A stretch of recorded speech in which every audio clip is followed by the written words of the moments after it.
you know what it's like to be almost talented, almost the best, almost enough? No matter what I learned, there was always someone who could do it better. And after a while, I stopped seeing everything I could do. I could only see what I couldn't. The internet didn't teach me to compare myself. It just made sure I never ran out of people to compare myself to. I don't think people talk about this because from the outside, almost doesn't look like it hurts. But somehow, it hurts the most. I was never the girl who was bad at things. I learned quickly. I loved learning. And maybe that became my biggest curse. I'd pick up a pencil and lose myself for hours. Not because I wanted to be the best, just because drawing made me happy.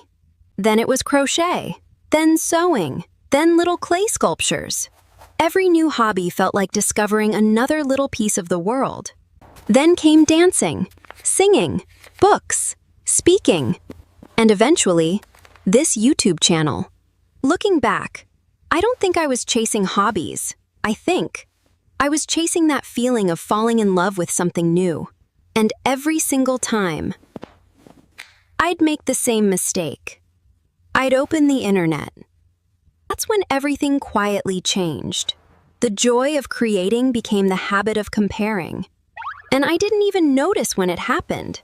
5 seconds ago, I loved what I made. Then I looked at someone else's. Suddenly, mine wasn't beautiful anymore. It happened with everything. Drawing, crochet, sewing, clay. Every hobby I loved already had someone doing it better. The internet didn't teach me to compare myself.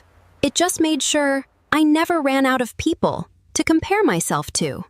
The strange part is, nothing about my work changed. The stitches were the same. The sketch was the same. I was the one who changed. No matter what I learned, there was always someone who could do it better. And after a while, I stopped seeing everything I could do. I could only see what I couldn't. After a while, I stopped asking, what if I love doing this? And started asking, what if I'm never good enough? Then one day, I asked myself something I had never asked before. What if the problem was never that I wasn't the best? Maybe I was never meant to master just one thing. Maybe I was meant to fall in love with many different things. Maybe I spent so many years trying to become the best that I forgot why I started in the first place. I never started to be the best. I started because it made me happy. Maybe being a jack of all trades was never a weakness. Maybe it means I get to experience more of this beautiful world than I ever realized. Maybe I spent all these years trying to measure a curious life with a ruler that was only made to measure mastery. And maybe that's more than enough. So if you've been feeling like you're good at many things, but never the best at one, maybe there was never anything wrong with you.